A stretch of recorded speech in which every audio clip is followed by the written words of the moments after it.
When I was 22, I started renting the downstairs apartment in my parents' house, just to save money, but also have a little more privacy. Even though my parents would go away a decent amount, it still just felt like I had no privacy and couldn't even have friends or girls over in peace. The downstairs apartment is separated by a lockable door in the stairway.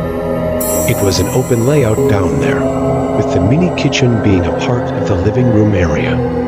There was then my bedroom, bathroom, and laundry room down the hall and a side entrance through the living room. This happened on a weekend that my parents were away, so I could be as loud as I wanted. I had my friends Anthony and Jay over just to shoot the and have a couple drinks on the couch, watching the hockey game. Since my parents weren't home, we were blasting music as we chilled. I wouldn't say I got drunk, but I definitely got a buzz going by the end of the game. I would keep the door between my apartment and the upstairs unlocked when my parents were gone, since I didn't have to worry about them randomly coming down. I kept the drinks in the fridge upstairs, since it was bigger and quite literally just worked better. Since my friends drove and had been drinking, both of them decided to crash at my place for the night. The couch down there was massive. It could easily sleep 3 people if they laid down the correct way. So, after a pretty long night of drinking, I said goodnight and went to my room to go to sleep. I found myself waking up in my bed a few hours later. It was still the middle of the night or early morning hours. I immediately heard what most likely woke me up. I heard footsteps from upstairs. Someone was walking around up there. It was a pretty natural assumption that it was Anthony or Jay going upstairs to check my parents' fridge for cold water or something, so I didn't let it bother me. I closed my eyes again, only to hear something else just a couple minutes later. The sound of my bedroom doorknob. Someone tried twisting it, but it was locked. I always lock my bedroom door. It's just a force of habit. I wondered why either of them were trying to come in. But I was tired and figured if I just didn't say anything and pretended to be asleep, they'd go back to sleep themselves. Maybe it sounds weird, but I just didn't have the energy to be bothered at all. And it worked. I fell asleep shortly after that. When I woke up the next morning, Anthony was already gone, but Jay was still asleep on the couch. When he heard me open the fridge door, he slowly started moving around and rubbing his eyes. I asked him if he was trying to come into my room last night, and he said no, he didn't think so, but that he didn't remember because he got pretty drunk. He and I went to a nearby deli to get some bacon, egg, and cheeses and coffee, and then we ate them in my backyard. He left not long after that, and I pretty much went about my day as usual. I didn't ask Anthony if he tried coming into my room because honestly, I didn't care that much about it. It really wasn't a huge deal. I think I spent most of that Saturday out of the house doing stuff with other friends. I got back home pretty late at night, but not really intoxicated. Because that day was more of a marathon, and by then, I'd sobered up. I was beat though, so I had a snack, washed up, and went straight to bed. When I say went to bed, I actually mean I crawled into bed and watched like an hour of something on TV.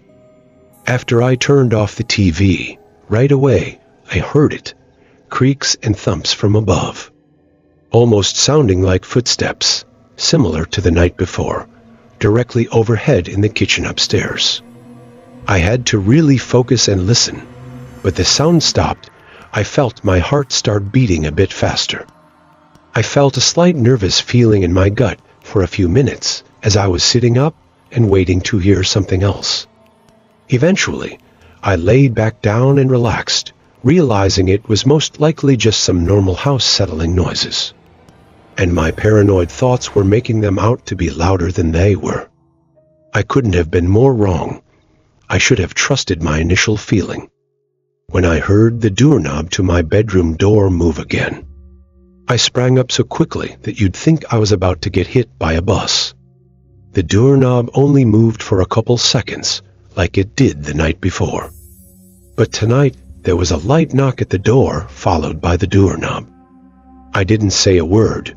I reached for my phone, which was on the bed, and started texting my family along with Anthony and Jay. I knew the chances of it being one of my friends were next to zero. But deep down, I was hoping one of them would, by some chance, respond back saying, "Yes, it's me." My parents didn't answer the phone. They must have been asleep. They were not supposed to be back until Monday. There was no way I was about to say, "Who's there?" I quietly got out of my bed and hid behind the corner dresser, grabbing a blunt object in the scary chance that whoever was out there would kick the door down and rush the bed. I'm not kidding. I think 10 minutes went by, and I didn't move from the spot, but there wasn't another set of knocks. I called 911 finally, and whispered as quietly as I could while still being loud enough to hear. I waited on the line with the 911 operator until the police arrived.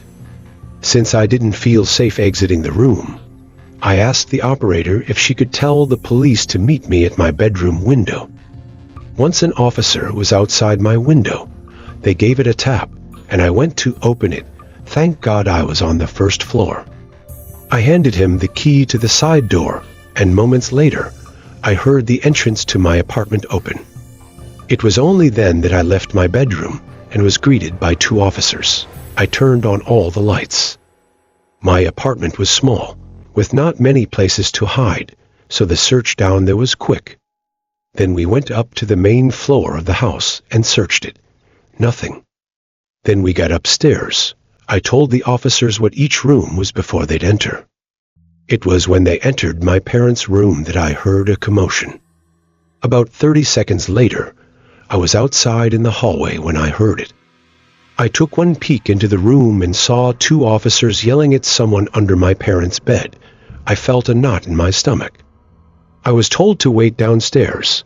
It was minutes later that they were walking down a tall, dirty, scary-looking man in a sweatshirt and shorts. They asked me if I knew this man, and I said, of course not. The look of hate that man gave me was haunting. He looked like he could have been homeless, crazy, or both. Once he was out of the house, I felt 1,000,000 times better. The police told me that if I or my parents wanted to follow up with this, to call the precinct.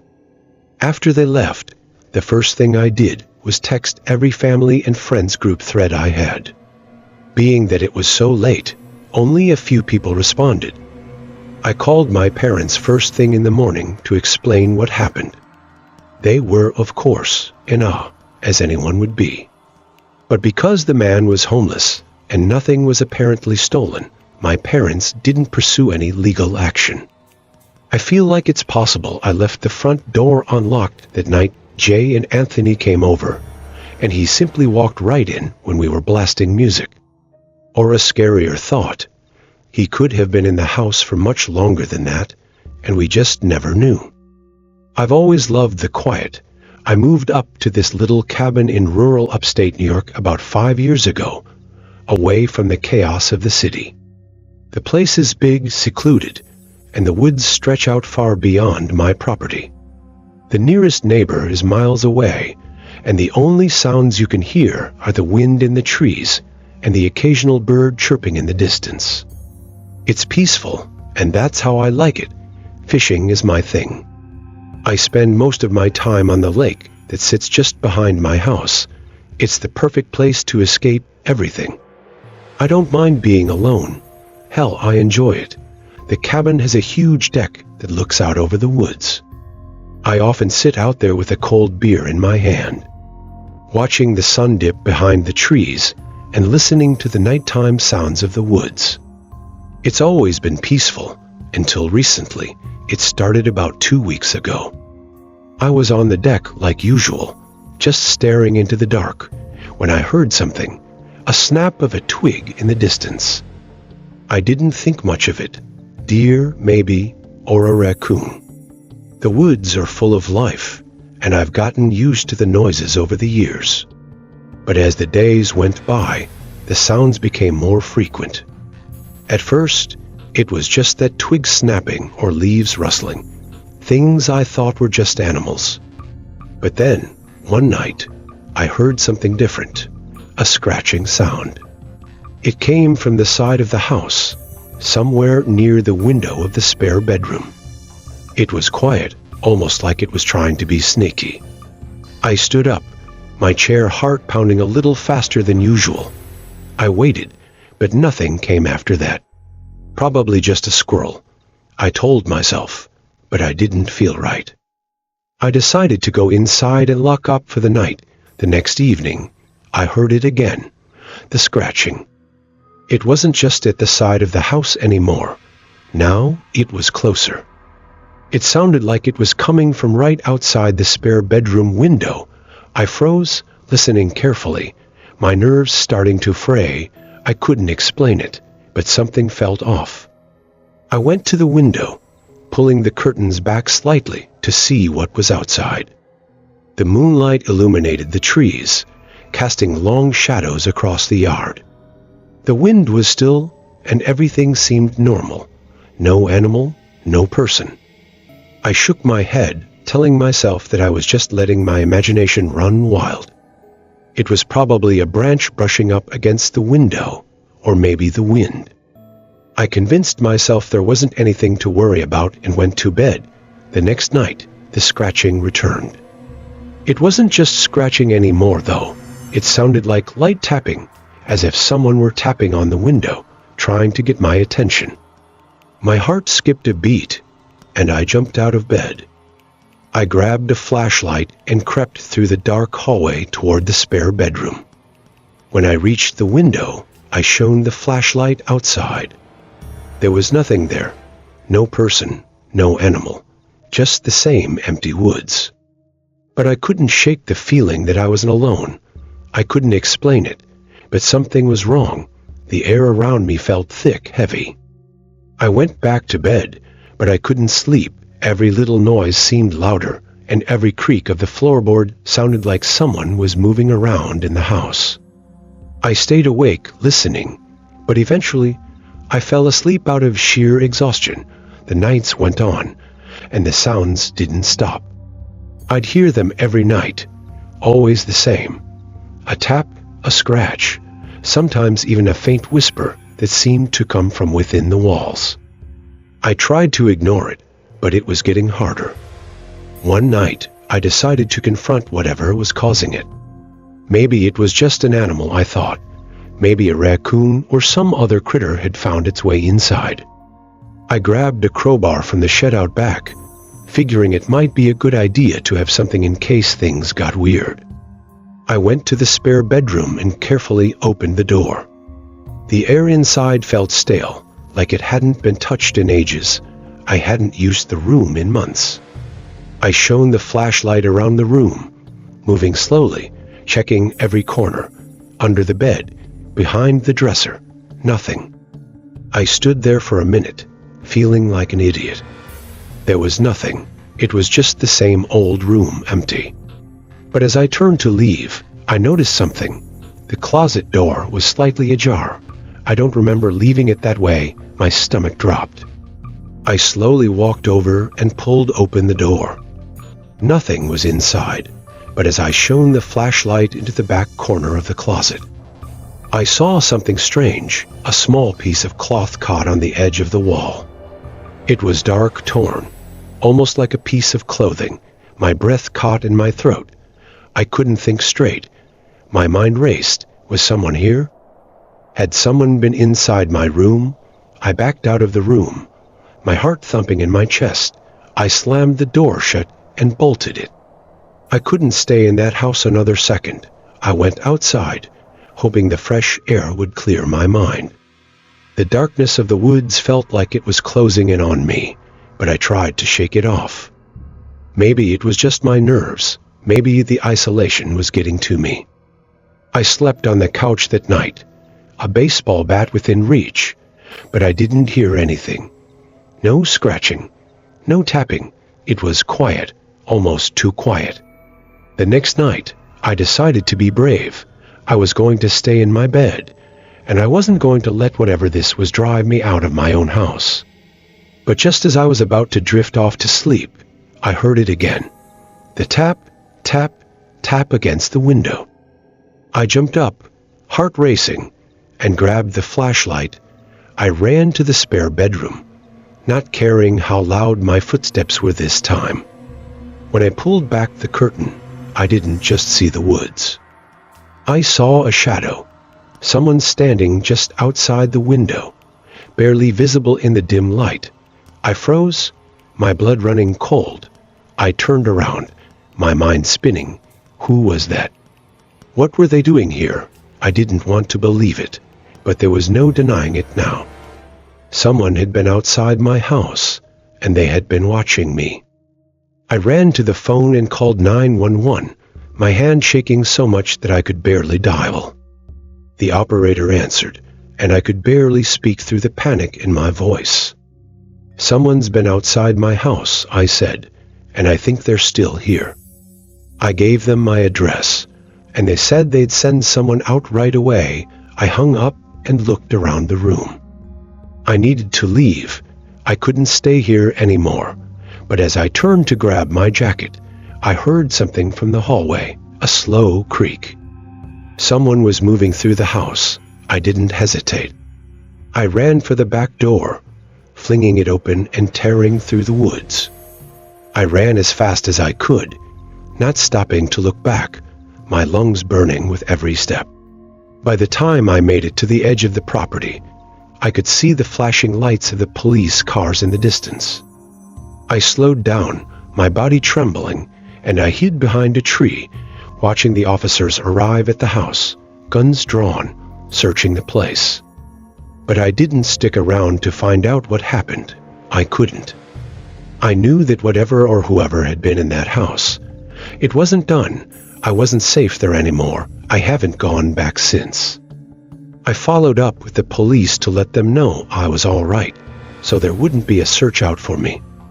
The cabin is still there, sitting alone in the woods, but it doesn't feel like home anymore. Every time I close my eyes, I hear the tapping sounds. I don't know who was in my house or what they wanted, but I know one thing for sure.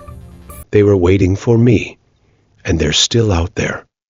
This happened when I was about 15 years old, back in 2008. My parents went out to the casino for the night, so it was just me and my dog, Abby, home alone. It was about 11 o'clock at night, and I was up messaging some friends on Instant Messenger and watching YouTube videos. As I was typing and chatting away, I heard Abby barking at something in the living room. I figured it might be my parents getting home and just waited. After about a minute or so of more barking and no sound of the door opening, I got up and went into the living room to check it out. Abby was facing the windows that looked out onto our driveway, still barking. I couldn't really see out of the windows because the lights were off outside, and it was really dark. I peered through the window and saw only the one car in our driveway, so I knew my parents hadn't come home yet. I chalked it up to Abby possibly hearing a neighbor's car door slam shut, or a particularly loud car driving by, as we lived on a main road with lots of noise, even late at night. I went back to messaging my friends, but over the next 5 minutes, I kept feeling like I was hearing noises around my house. Abby would stop and start barking again at different intervals. I was about to get up to calm her down when I could have sworn I heard a knock or a rustling sound at the living room door. I got up and slowly made my way back into the living room to look through the windows again. Nothing. I was starting to get a little nervous and was too scared to look into the peephole in case some crazy face was staring back at me. I double-checked to make sure the door was locked and was about to leave the room when the sound of knocking suddenly came from the side door of the house. My heart fluttered. I didn't know what to think. Did my parents get locked out and they were trying to get in? Was someone trying to break in? Was there more than one person? I barely had time to register those thoughts when I heard the sound of the doorknob from downstairs being shimmed. like someone was trying to open it. Our basement was essentially under the house, with the entrance being pretty hidden. To get to that door, you had to walk around the entire house into our backyard and go under the deck. You'd either need to already know the door was there or be really determined to find a way in. Abby was whimpering and barking louder than ever, running from room to room, trying to locate the threat. It felt like the whole house was surrounded. The noises from the basement grew louder, and it almost sounded like whoever it was had managed to get it open, because suddenly, the noise stopped. My heart sank. I stopped breathing, standing frozen in the silence, just waiting for the next sound. Then, quick as a whip, Abby flew down the stairs and started growling maniacally at whatever was down there. Abby was a good-natured black lab who had never hurt a fly, but in this moment, I had never heard her sound more threatening. It felt like I was frozen in place for minutes. Finally, my fight or flight instinct kicked in when I realized Abby had stopped barking and growling. I called her upstairs and locked the door inside the house that led to the basement. I grabbed the home phone, because I didn't have a cell phone yet, and ran with Abby into the closet in my parents' room, where one of the guns we owned was stored. I sat there, armed and ready, about to call 911, when I suddenly heard the front door open. Abby sprinted out. I yelled, "No," after her, but then heard the sound of my parents' voices. I ran into the living room to see them petting Abby and looking at me strangely. I spent the next several minutes recounting the events of the night to my parents. My mom was horrified, and my dad spent the next hour searching every corner of the house, inside and out, with his gun in hand. We didn't find anything, and I didn't sleep that night. The next afternoon, there was a knock at the front door. My heart immediately skipped a beat, and I instinctively darted into another room. My dad opened the door to find my Uncle Pete standing there with an envelope in his hand. Uncle Pete was a narcissistic creep, to say the least. He always mistreated my aunt and acted very weird around the kids and cousins at family parties. Nothing illegal, as far as we knew, but he just had this way about him. You knew to try to avoid him. Growing up, I always felt a bit anxious whenever he talked to me. I can't remember anything specific he may have said, but his overall demeanor was unsettling. Even adults who spent too much time around him said he made them uncomfortable. I played softball, and his daughter, my cousin Kate, played in a league a few years below mine. I love my cousin and always felt bad for her having such a creepy dad. So I would often give her tips or help out her team with pitching and fielding lessons. My mom and I eavesdropped from another room and overheard Uncle Pete say something like, "I tried to stop by last night to drop it off, but no one was home, I guess." I couldn't hear much else, but shortly after, I heard my dad slam the door shut. My mom and I peeked out and asked what happened. My dad, his face quivering with anger, said that apparently Uncle Pete had been the one stomping around the house last night, trying to get inside. He handed me the envelope, and I opened it to find a card with a gift card inside, thanking me for helping his daughter with softball lessons. A night of panic and terror, all at the hands of my creepy uncle. My dad had threatened him during the conversation at our front door, and after that, we never really spent time with him again. When I think about this story now, I'm at least glad I found out who was behind the incident. Otherwise, I might have spent years wondering if it had been burglars, a ghost, or something else. I'm thankful Abby was there to protect me. She most certainly scared him off when he was trying to get in through the basement. But even so, I'm still left with so many questions. What the hell was he thinking?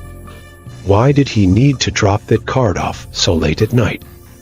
Why didn't he get the hint that we weren't home when no ripples answered the front door? Why wouldn't he try calling the house to see if we were home? And worst of all, What would have happened had he gotten inside?